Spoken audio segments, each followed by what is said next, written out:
Hai, hello, salam sejahtera Malaysia. Selamat datang ke channel Fairls Lifestyle. Terima kasih kerana terus setia dan terus bersama di dalam channel ini. Saudara-saudara, apa yang berlaku sekiranya benar-benar Rafizi Ramli dan ahli parlimen PKR yang bersama-sama dengan Rafizi sebelum ini akan digantung. Apa yang akan berlaku sekiranya mereka benar-benar digantung? Apa kesan kepada Anwar? Apa kesan kepada PKR? Dan khususnya apa kesan kepada kerajaan? Oke, saudara-saudara, sebelum saya teruskan, saya kongsikan kepada Anda, ini adalah produk transfer factor, terapi imun, molekul bijak. Mungkin Anda di luar sana yang sudah mendengar iklan ini, rasa boring, tapi sebenarnya saya ingin membantu lebih ramai orang lagi. Kepada yang baru menonton video ini, produk ini adalah untuk meningkatkan, mendidik, dan menyeimbangkan imun badan kita sehingga mampu melawan pelbagai jenis penyakit.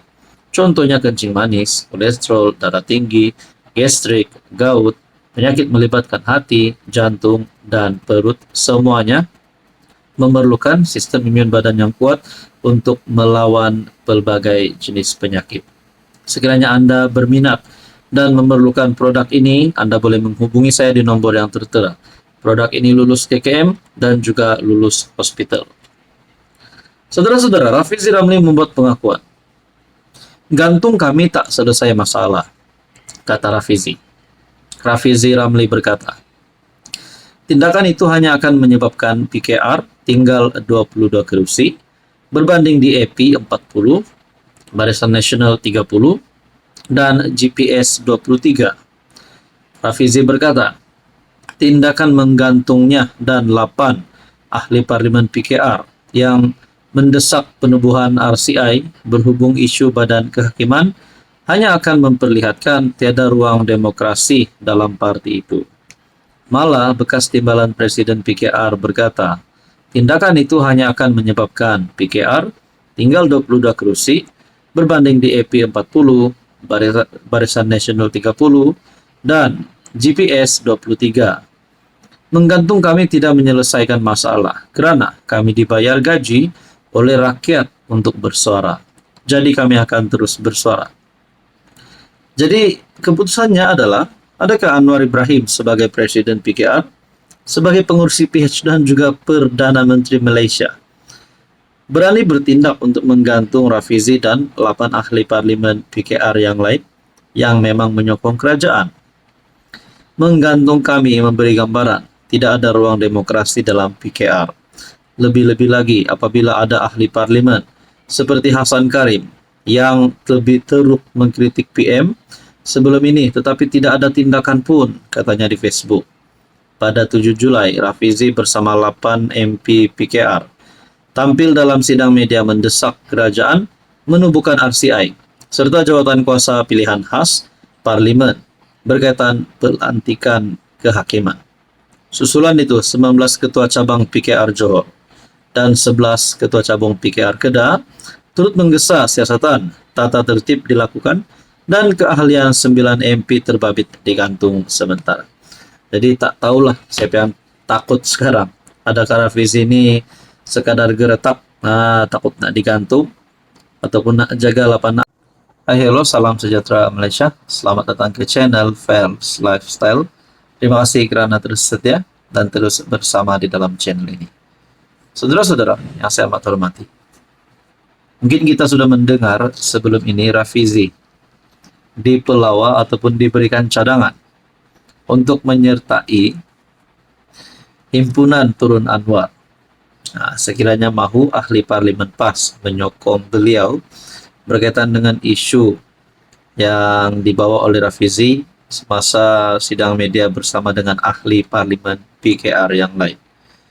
Tapi rupanya ada satu cadangan terbaru. Rafizi tarik sokong Anwar di parlimen. Lagi berkesan berbanding demo PAS. Oke, sebelum saya teruskan, saya kongsikan kepada Anda, ini adalah produk transfer factor, terapi imun, molekul bijak. Produk ini sangat bagus untuk meningkatkan, mendidik, dan juga menyeimbangkan sistem imun badan kita sehingga mampu melawan pelbagai jenis penyakit. Contohnya, kencing manis, gout, darah tinggi, kolesterol, dan macam-macam lagi.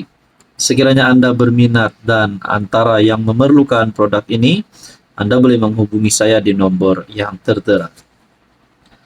Ahli Majelis Kerja Tertinggi UMNO, Muhammad Fuad Zarkashi, memperlekehkan keberkesanan Perhimpunan Jalanan mendesak pengunduran Perdana Menteri Anwar Ibrahim anjuran PAS. Pada masa sama, Fuad juga akan menyasarkan bekas timbalan Presiden PKR Rafizi Ramli dengan berkata penarikan sokongan ahli parlimen parti itu terhadap Anwar akan membawa kesan yang lebih besar.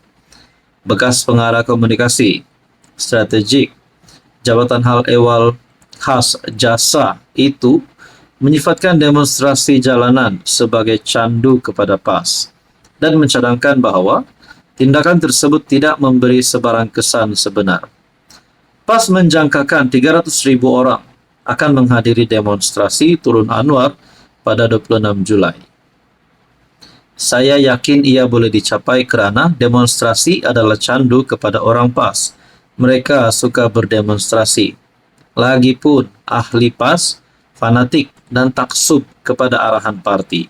Setakat 300.000 orang hanyalah kacang kepada PAS. Tetapi apakah objektif turun Anwar boleh tercapai? Sudah tentu tidak.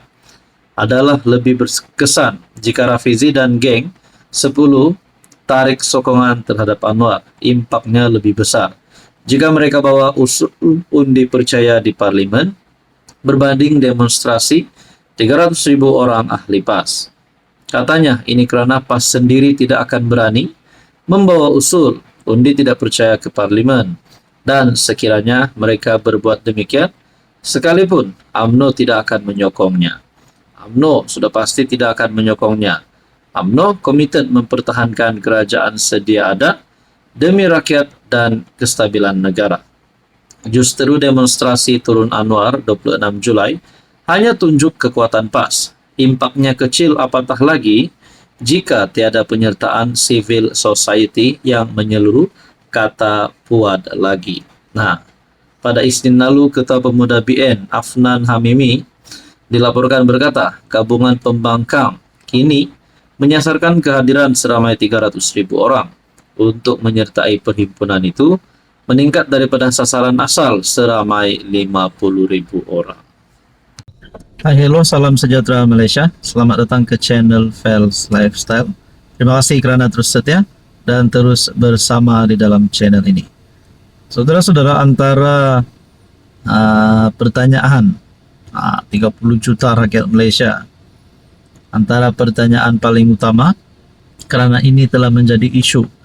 Bukan saja cerita kedai kopi, tapi isu ini telah dibawa di dalam sidang media Rafizi Ramli. Tidak lain dan tidak bukan berkaitan dengan pelantikan Ketua Hakim. Akhirnya satu berita, Wan Farid jadi Ketua Hakim negara seterusnya.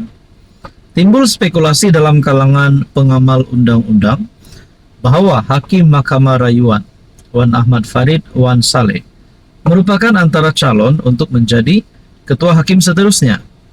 Farid 62 pernah berkhidmat sebagai bekas timbalan menteri sebelum menjadi hakim. Ketika dihubungi Malaysia Kini, beberapa sumber daripada kalangan pengamal undang-undang menyifatkan Wan Ahmad Farid Wan Saleh sebagai hakim yang adil.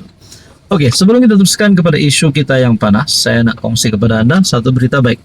Ini adalah produk transfer factor. Produk ini adalah molekul imun, molekul bijak.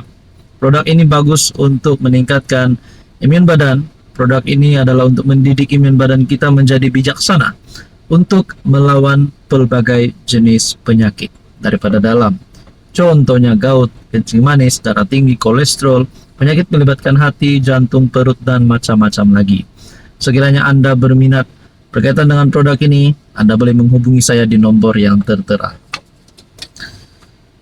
Ketika dihubungi Malaysia Kini, beberapa sumber daripada kalangan pengamal undang-undang menyifatkan Wan Ahmad Farid Wan Saleh sebagai hakim yang adil. Awal hari ini, The Straits Times juga menyebut bahawa nama Wan Ahmad Farid adalah antara yang dipertimbangkan untuk jawatan tertinggi kehakiman itu. Portal yang berpangkalan di Singapura itu memetik ahli parlimen kerajaan yang tidak dinamakan sebagai berkata, Perdana Menteri Anwar Ibrahim telah membangkitkan nama hakim itu semasa mesyuarat beberapa hari kebelakangan ini.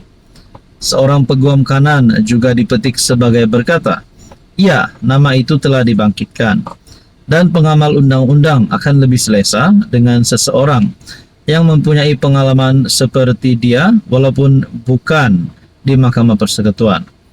Wan Ahmad Farid adalah hakim Mahkamah Tinggi dari 2019 hingga 2024 selepas dilantik sebagai Pesuruhjaya Kehakiman pada tahun 2015. Sebelum itu, dia pernah berkhidmat sebagai Timbalan Menteri Dalam Negeri dari Mac 2008 sehingga April 2009 dan merupakan Timbalan Ketua Bahagian UMNO Kuala Terengganu pada 2001.